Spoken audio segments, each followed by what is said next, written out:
नृसिंहवाडी मंदिरात दक्षिणद्वार सोहळ्याची प्रतीक्षाच, कृष्णेची पातळी जैसे थे, पंचगंगेत 3 फुटांनी घट. धरण पाणलोट क्षेत्रातील पावसाची पूर्ण उघडीप, वारणा धरणाचं विविध धरणातून कमी करण्यात आलेला विसर्ग यामुळे शिरोळ तालुक्यातील कृष्णा नदीची पाणी पातळी गुरुवारी दिवसभर स्थिर राहिली, तर पंचगंगेच्या पाणी पातळीत दिवसभरात 3 फुटांनी घट झाली. बुधवारी रात्री कृष्णेच्या पाणी पातळीत मात्र 1.25 फुटानं वाढ झाली. यामुळे गुरुवारी पहाटे मंदिराजवळील कृष्णेचं पाणी श्री दत्तप्रभूंच्या पादुकापर्यंत पोहोचलं. यानंतर गुरुवारी दिवसभर कृष्णेची पातळी जैसे थे राहिली. पाणी पातळीत वाढ न झाल्यानं नृसिंहवाडी श्री दत्त मंदिरमध्ये अपेक्षित असलेला या मोसमातला तिसरा चढता दक्षिणद्वार सोहळा होऊ शकला नाही. यामुळे भाविकांना दक्षिणद्वार सोहळ्याची प्रतीक्षाच करावी लागणार आहे. गुरुवारी सकाळी वारणा धरणातून सुरू असलेला 8,530 क्युसेक विसर्ग दुपारनंतर कमी करून 7,940 क्युसेक करण्यात आला.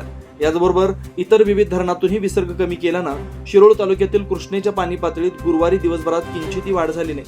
दरम्यान शिरोळ तालुक्यात गेले 2 दिवस पावसानं पूर्ण उघडीप दिली आहे. पावसानं उघडीप दिली असली तरी अजूनही कोयनेतून 11,400 क्युसेक, वारणेतून 7,940 क्युसेक, राधानगरी धरणातून 3100 क्युसेक विसर्ग नदीपात्रात सुरूच आहे. गुरुवारी सकाळी 8 वाजता राजाराम बंधाऱ्याजवळ पाणी पातळी 30 फूट 3 इंच होती. ती सायंकाळी 5 वाजता 27 फूट 4 इंचावर आली. यानुसार पंचगंगेची पाणी पातळी 3 फुटांनी घट झाली. गुरुवारी सायंकाळी 5 वाजेपर्यंत राजापूर बंधाऱ्याजवळ पाणी पातळी 30 फूट 4 इंच, नृसिंहवाडीजवळ 40 फूट 9 इंच होती. तर कोयना धरणात 77.40 टीएमसी, वारणा धरणात 28.34 टीएमसी, अलमट्टी धरणात 98.729 टीएमसी पाणीसाठा झाला. शिवार न्यूज साठी अनिल जासू.